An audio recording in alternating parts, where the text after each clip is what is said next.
कमलपुर गांव में दो देवरानी जेठानी रहा करती थीं, लेकिन दोनों में बहुत फर्क था। राधिका जितनी भोली भाली थी, रेणु उतनी ही चालाक और मतलबी थी। कुछ गांव के लोग कहते थे कि रेणु अकेले में काला जादू करती रहती है और उसने अपना एक कमरा भी बनवाया हुआ होता है जिसमें वो चुपके से लोगों पर काला जादू करती थी। ऐसे ही एक दिन वे अपने बेटी को डांट रही होती है। चल री, कभी तो थोड़ा बहुत पढ़ लिया कर। हमेशा ही तू रीना के साथ खेलती रहती है। रेणु अपने बेटी को अपने कमरे में ले जा रही होती है। तभी राधिका, जो अपनी सास सरोजी के लिए नाश्ता लेने जा रही होती है, रेणु को देखकर कहती है और पूछती है, क्या हुआ दीदी? बच्चे साथ में खेलते हैं, पढ़ते हैं तो ज्यादा सीखते हैं। इसे भी यहीं खेलने दीजिए ना, इसका भी मन लगा रहेगा। तू मुझे मत सिखा। मुझे बच्चों के साथ कैसे रहना है वो मुझे बहुत अच्छी तरह पता है, और मैं अपने बच्चे का ख्याल रख सकती हूँ। तू जो काम कर रही है वो कर। अब चल हट मेरे रास्ते से। रेणु गुस्सा होकर अपने कमरे की ओर चली जाती है। अपने कमरे में जाकर रेणु सब कुछ अंधेरा कर लेती है और अपने काले जादू से चुड़ैल को बुलाने लगती है। तभी उसके सामने एक भयानक चुड़ैल आकर खड़ी हो जाती है। जो मैं चाहती हूँ आज तुम्हें वो करना होगा। मैं परेशान आ गई हूँ इस घर से। रेणु उस आत्मा से ये सब बोलने लगती है और फिर सब कुछ अचानक शांत हो जाता है। लेकिन रेणु के इस व्यवहार से उसकी सास सरोजी और गांव वाले बहुत ही परेशान होते थे। न जाने इस औरत के मन में क्या चलता रहता है। आज तक मैंने इसको किसी से प्रेम से बात करते नहीं देखा। राधिका का स्वभाव अपनी सास के प्रति बहुत अच्छा था। वहीं रेणु अपने सास से चिड़ी रहती थी। जाने दो ना माँ, चलो आप नाश्ता कर लो। कल रात से आपने खाना भी नहीं खाया है। नाश्ता तो मैं खा ही लूंगी बेटा। राधिका बेटा, अगर तू ना होती तो मेरी देखभाल यहाँ कौन करता? तभी वहां रेणु फिर से आ जाती है और गुस्से में राधिका से कहने लगती है, अरे तू भी इस बुढ़िया को हमेशा खाना पूछती रहती है। अरे इन्होंने पूरी जिंदगी खाना ही तो खाया है, कभी हमसे भी पूछ लिया कर। हर समय इन्हीं की चिंता करती रहती है। मैं भी तो तेरी कुछ लगती हूँ, और वैसे भी अब इनकी जिंदगी खत्म हो चुकी है। अब बस ये कुछ ही दिनों की मेहमान बची हैं। अरे ऐसे क्यों बोल रही हो दीदी? भगवान करे लंबी उम्र मिले इनको, और ऐसे ही हमारे सर पर इनका आशीर्वाद बना रहे। अरे हाँ हाँ, बस कुछ दिन और रुक जा, फिर मैं देखती हूँ किसका आशीर्वाद किसके सर पर बनता है। बेटा राधिका, भगवान तुझे लंबी उम्र दे, लेकिन तूने मेरी जितनी सेवा की है, भगवान उसे ज्यादा तुझे अच्छा फल देगा। बेटा, अब तो वैसे भी मेरा जाने का समय आ चुका है। राधिका, मैं अब अपनी पूरी जिंदगी जी चुकी हूँ बेटा। बुढ़िया मेरे लिए कुछ नहीं बोलेगी। मैं भी तो तेरी बड़ी बहू हूँ, मुझे भी तो कुछ आशीर्वाद देकर मर। बेटा, तूने जितनी मेरी सेवा की थी, ऊपर वाला तुझे उसका भी फल देगा। तू सब्र कर।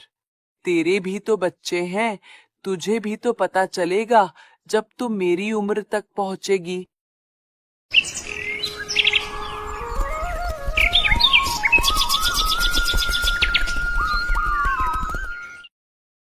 कुछ दिनों बाद रेणु और राधिका की सास बहुत बीमार पड़ जाती है। जब से रेणु ने उन्हें बुरा भला बोला था, उसके बाद वो चरपाई से उठी ही नहीं थी।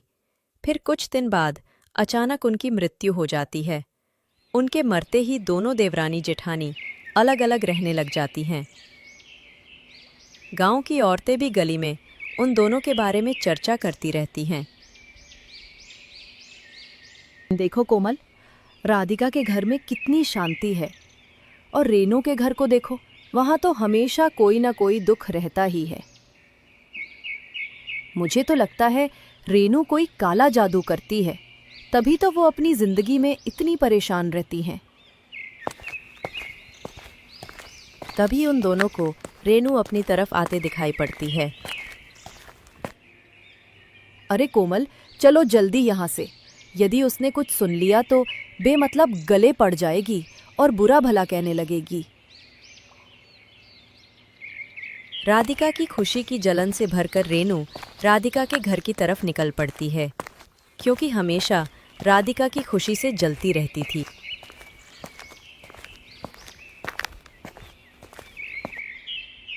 क्यों रे राधिका, तूने बड़ा घर सजाया हुआ है। तेरे घर में कोई शादी है क्या? अरे दीदी, ऐसे कुछ नहीं है। ये तो दिवाली से पहले ही सजाया था। और वैसे भी दिवाली तो एक खुशी और रोशनी का त्योहार होता है। खुशियाँ तो बनती है ना। खुश तो तब होगी ना जब तू खुशी बनाने लायक होगी, जब कोई तेरे साथ घर में दिवाली मनाने के लिए बचेगा। इतना कहकर रेनू अपने घर चली जाती है। अब रेनू घर की सारी बत्तियां बंद कर लेती है और फिर काला जादू करने लग जाती है। तभी उसके तंत्र मंत्र से अचानक एक भयानक चुड़ैल उसके सामने आकर खड़ी हो जाती है। जिस तरह तूने मेरी पहली ख्वाहिश पूरी की थी, सास को मारकर, आज उसी तरह राधिका के पूरे परिवार में खुशी के बदले उनकी जिंदगी में गम ही गम भर दो। ये कहकर वो काला जादू करने लग जाती है। फिर चुड़ैल काले जादू से रेनू को एक लाल कपड़ा देती है और कहती है, ये जो लाल कपड़ा है ना, इसको तो जिसके घर में रखेगी उस घर का नाश क्या, घर ही बर्बाद हो जाएगा। अब देखती हूँ राधिका कैसे खुश रहती है मुझसे ज्यादा। अब राधिका के परिवार में किसी को नहीं छोड़ूंगी, इसका घर ऐसे ही बर्बाद कर दूंगी। रेनू पोटली लेकर राधिका के घर पहुंच जाती है और राधिका के कमरे में चुपके से उसे छुपा देती है।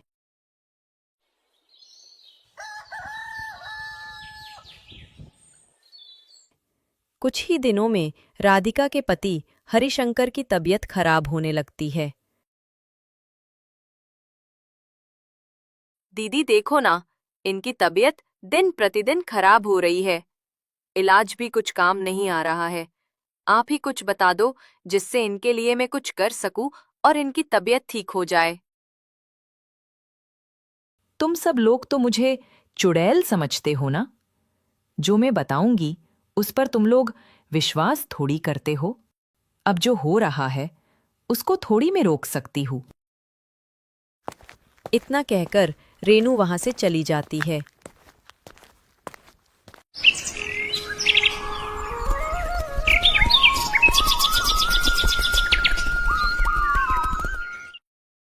कुछ ही दिनों में हरिशंकर की मृत्यु हो जाती है। जब राधिका घर की सफाई कर रही होती तो राधिका को एक लाल पोटली मिल जाती है। राधिका बहुत डर जाती है और भागकर रेनू के घर जाकर कहती है,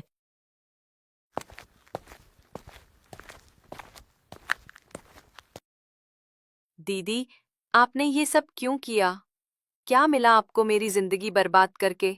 मेरी सारी दुनिया तुमने छीन ली। तुम्हें तो भगवान भी माफ नहीं करेगा। तभी रेनू गुस्से में राधिका पर काला जादू करने लगती है। काले जादू से रेनू जमीन पर गिरकर बेहोश हो जाती है। राधिका जब होश में आकर देखती है तो उसके सामने एक चुड़ैल खड़ी होती है। दीदी, ये सब क्या है? मैंने तुम्हारा क्या बिगाड़ा है? मुझ पर इतना जुल्म क्यों कर रही हो? पर रेनू उसकी एक न सुनती और चुड़ैल से राधिका को मरवा देती है और घर के आगे फेंक देती है।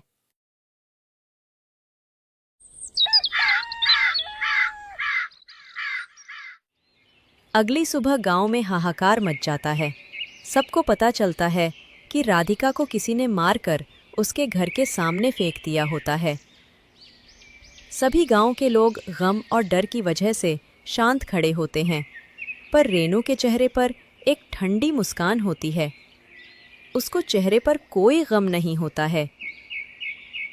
देखना दीदी, कितनी बेशरम औरत है। अपने घर की मौत पर अफसोस भी नहीं हो रहा। मुझे तो ये सब इसी का किया धरा लगता है। वैसे भी चुड़ैल लगती है ये। रेनू उनकी सारी बातें सुन रही होती है। इनको अंदाजा नहीं है मैं क्या कर सकती हूँ। आज इन दोनों को बताऊंगी असली चुड़ैल क्या होती है। अब बस राधिका के घर में उसकी 5 साल की लड़की रीना बच गई होती है, जिसको रेनू अपने साथ ले जाने को कहती है। रीना, तेरी माँ तो मर गई है, अब तू यहाँ रहकर क्या करेगा? तू मेरे साथ चल बेटा। और नहीं चलना है तो मत चल। आज जरा मैं इस शोभा को बताऊंगी।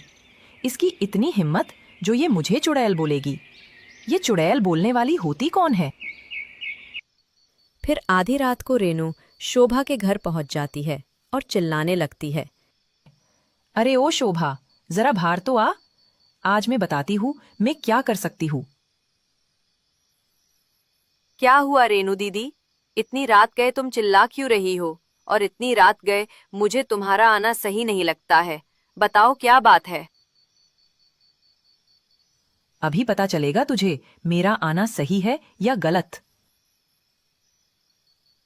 इतना बोलकर रेनू शोभा पर एक मिट्टी से भरी लाल पोटली फेंक देती है।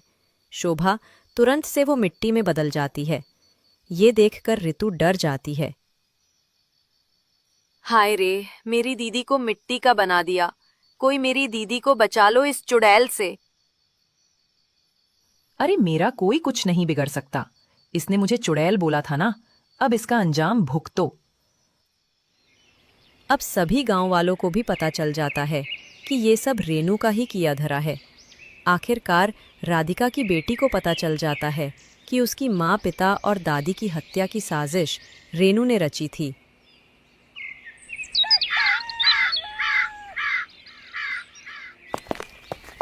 गांव के कुछ लोग पंडित जी के साथ रेनू के घर पहुंच जाते हैं और उस कमरे में घुसते हैं जहां रेनू काला जादू करती थी। तुम सब यहाँ क्या कर रहे हो? लगता है तुमने अपनी मौत को बुलाया है मेरे हाथों। पंडित जी बिना देर किए जल रहे हवन कुंड में रेनू का सारा सामान फेंक देते हैं। जैसे ही सामान फेंका जाता है, रेनू को ऐसा महसूस होता है कि उसका शरीर खाली सा हो गया है। उससे वो अपाहिज हो जाती है और चलने फिरने में असमर्थ हो जाती है। उसके बाद शोभा भी ठीक हो जाती हैं।